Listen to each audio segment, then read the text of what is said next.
नमस्कार दोस्तों, आप सभी का फिर से स्वागत है। आप लोगों के बीच में इस वीडियो के माध्यम से एक छोटी सी बात बताऊंगा। इसमें कितना झूठ है, कितनी सच्चाई है, आप हमें कमेंट करके बता सकते हैं।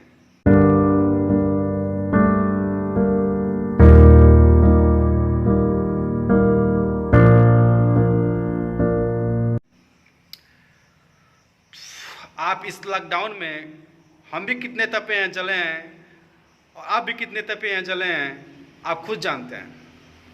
कुछ ऐसे गरीब परिवार भी हैं जो खाने बिना मर गए इस लॉकडाउन में। कोई उनको पूछने भी नहीं गया कि भैया आपको कुछ आप खाए हैं या नहीं खाए हैं। इस कोरोना का इतना जो डर था,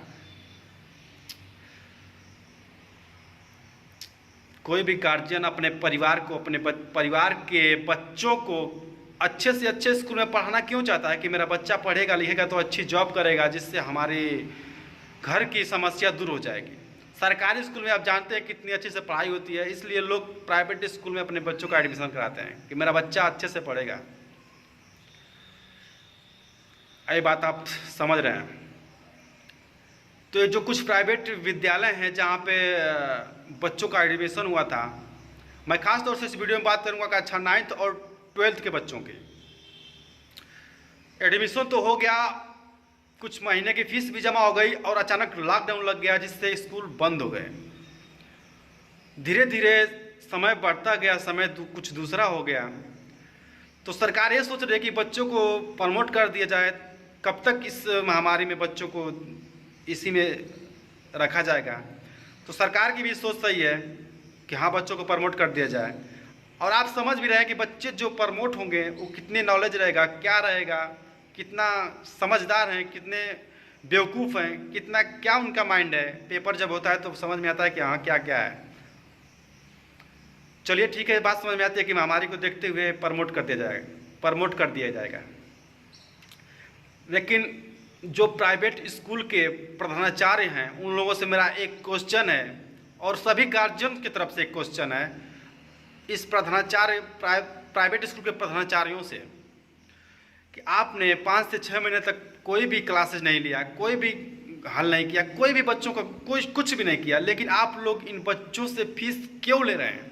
बस आप लोगों से, गार्जियनों का और हमारा खुद का पर्सनली आप लोगों से एक क्वेश्चन है। भाई, आप बड़े गार्जियन हैं, मेरे टीचर हैं, मेरे सर हैं, आप लोगों से प्लीज़ रिपारी से आपसे कि आप बच्चों का फीस क्यों ले रहे हैं। इस महामारी में ये बच्चे लोग कैसे रहे हैं, क्या पढ़े हैं, कैसे क्या किए हैं, आप इनके मजबूरी को ना पूछते हुए आप इनके 6-6 महीने 5-5 महीने के फीस जोड़ कर ले रहे हैं।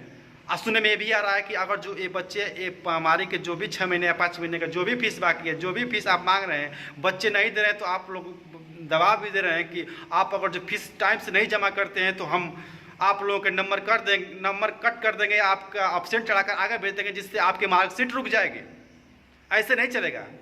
हमें गार्जियनों से रिक्वेस्ट है, गार्जियनों से पर्सनली मेरी बात आप लोगों से है कि आप लोग अपने नज़दीकी थाने में जाकर उस स्कूल पे कंप्लेंट करिए, और इस कंप्लेंट से स्कूल पे जाइए। अगर पुलिस नहीं सुनती है तो आप कचहरी या कोतवाली या तहसील तक जाइए, नहीं समझ में आती है तो हाई कोर्ट तक जाइए। लेकिन इस स्कूल के जो प्रधानाचार्य हैं उन लोगों को अच्छे से समझा दीजिए कि अगर जो बात को अच्छी तरह से नहीं समझते हैं कि लॉकडाउन में किस तरह से परिवार जिया है, खाया है, पिया है, कैसे समझेगी यार। समझे बात को, गरीब कैसे जिया है, और आप लोग ऐसे मनमानी कर रहे हैं। आप 6 महीने की फीस ले लेंगे, बच्चे दबाव में, तनाव में आकर अपने सेशनल, अपने मार्कशीट को लेकर किसी तरह से मांग कर अपने खाने की खुराकी, जैसे गेहूं चावल धान को बेचकर किसी तरह इकट्ठा पैसा करके दे देगी, लेकिन आप फलित नहीं होगा। अगर हमारी बात मानिए तो आप नज़दीकी थाना में जाइए, अगर स्कूल पे आप जाइए, गार्जियन लोग जाकर बात करिए, समझिए। अगर जो नहीं समझ में आती है इन लोगों को अच्छी तरह से बात, कानूनी आप लोग सहायता लीजिएगा। जो कानून ने भी नहीं करता है तो हाईकोर्ट में जाकर कंप्लेन करिए, एफआईआर दर्ज करिए। कुछ तरह से फीस नहीं देना है तो नहीं देना है, कुछ भी हो जाए। क्यों लगे भाई फीस। एक आप लोगों का आइटम चल चुका है कि हमने इन लोगों को ऑनलाइन क्लासेस दिया। क्या पढ़ाया आपने ऑनलाइन, क्या पढ़ाया ऑनलाइन, क्या पढ़ाया ऑनलाइन। आप लोगों का फर्ज बनता है आपके स्कूल चलाने का कि आप ऑनलाइन पढ़ाकर बच्चों को आप बच्चों को एकाग्रित करिए कि हाँ बच्चे कुछ पढ़ें। आप लोगों का फर्ज बनता है। ये नहीं कि बच्चे क्लास में नहीं जाते हैं, ट्यूशन नहीं ले रहे हैं तो आप लोग उनका फीस लीजिए। ये गलत काम है, आप बहुत गलत कर रहे हैं। सरकार से गुजारिश है कि इस पे रोक करिए, जो भी ऐसा काम कर रहे हैं उस पर कार्रवाई करिए। सरकार को सबूत चाहिए, सबूत तो बहुत है। आप लोग जाकर बड़े बाबू से मिलकर आप ऑडियो रिकॉर्ड करके बस सबूत ही सबूत है।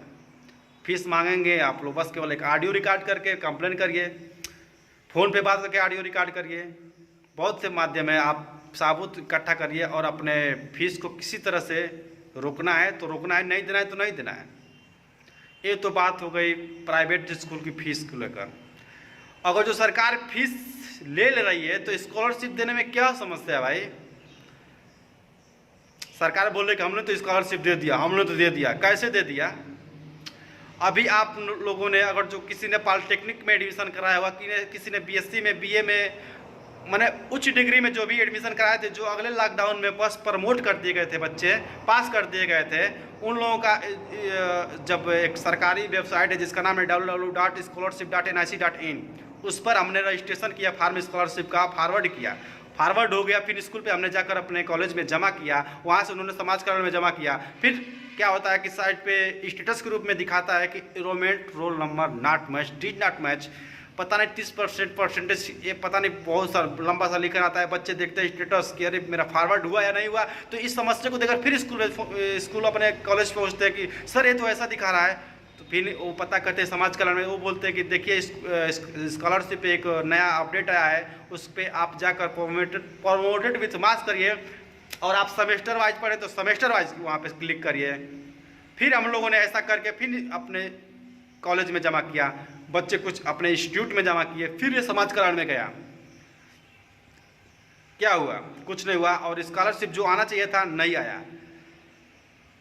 दिखाया गया कि 30 मार्च ख़त्म हो गया, और 30 मार्च या कुछ ऐसे ही डेट बता रहे थे। हम लोग गए थे समाज कल्याण में, उसका अगला सत्र खत्म है, अगला सत्र में आप चले आए हैं, आप लोगों को स्कॉलरशिप नहीं मिलेगा। लेकिन कोई एक ऐसा बच्चा नहीं था जो वहाँ पर खड़ा होकर उनके विरुद्ध बात कर सके कि नहीं आप गलत कर रहे हैं, हमें स्कॉलरशिप चाहिए, हम लोग स्कॉलरशिप से भाई पढ़ते हैं, अब अगले साल की जो भी फीस है हम कहाँ से ला कर देंगे, हमारे गार्जियन हमें इतना नहीं योग्य है कि हम उसे सपोर्ट कर रहे हैं कि हमें अगले साल की फ़ीस दे दें, कि हम अगले साल फीस देकर अगले क्लास में पढ़ सकें। इसमें एक भी बार कोई बच्चा नहीं बोला, क्योंकि उनके पास एक जवाब मिल चुका था कि अगला सत्र चालू हो गया है, आप लोगों को स्कॉलरशिप नहीं मिल सकती है। एक गलती और कहाँ से हुई? इसी लॉकडाउन के माध्यम से। क्योंकि लॉकडाउन नहीं हुआ होता तो हम लोग प्रमोट नहीं हुए होते, हम लोग पेपर देकर पास हुए होते, तो एक कोई समस्या ही नहीं खड़ी होती है। क्योंकि ऐसी सरकारी वेबसाइट है जिस पे कोई ऐसे काम नहीं होता है जो अपडेट होता है कि हम लोग ऐसे डायरेक्ट भर के अपना फार्म जमा करते हैं। केवल इस सरकारी वेबसाइट पर केवल एक ही डाटा अपडेट होता है। अगर जो किसी पार्टी के जो नेता होते हैं, जो अपने राज्य के सीएम होते हैं, केवल उनका फोटो बढ़िया से अपडेट होता है, जिसमें स्माइल होता है, अच्छा सा प्यारा सा दिखे, केवल उस फोटो में अपडेट मिलता है। और वेबसाइट में कोई अपडेट नहीं होता है। डिजिटल जमाना है भाई, केवल फोटो में अपडेट होता है। आप अभी scholarship.nic.in खोलेंगे तो केवल योगी आदित्यनाथ जी का एक हंसता हुआ चेहरा देखेंगे, और उस साइट में कोई भी अपडेट नहीं देखेंगे। 5 साल से जब भी साइट चले उसमें कोई अपडेट नहीं मिलेगा। आज के 5 साल देखेंगे तो उसमें जो भी सरकार रहेगी उसका केवल सीएम का अपडेट देखेंगे, स्माइल स्माइल स्माइल, केवल स्माइल और कुछ नहीं। सरकार से विनती है, गुजारिश है, आप लोग स्कॉलरशिप ना देकर बच्चों के साथ बहुत बड़ी गद्दारी किए हैं। इसका कौन भरेगा? इसका कौन लेगा जिम्मा? जो बच्चे स्कॉलरशिप पे आश्रित थे उनको कौन देगा स्कॉलरशिप, और कैसे पढ़ेंगे अगली अपनी पढ़ाई? स्माइल से नहीं काम चलता है, बहुत गरीबी है भाई। बच्चे अपने स्कॉलरशिप पे आश्रित होकर अगले पढ़ाई लेते हैं। और आप सबसे बड़े मूर्ख सरकार नहीं है, सरकार बहुत चालाक है। अभी डाटा फंड दिखा देगा कि भैया स्कॉलरशिप फंड में ये नहीं, कहाँ से हम दें, ख़त्म कहानी।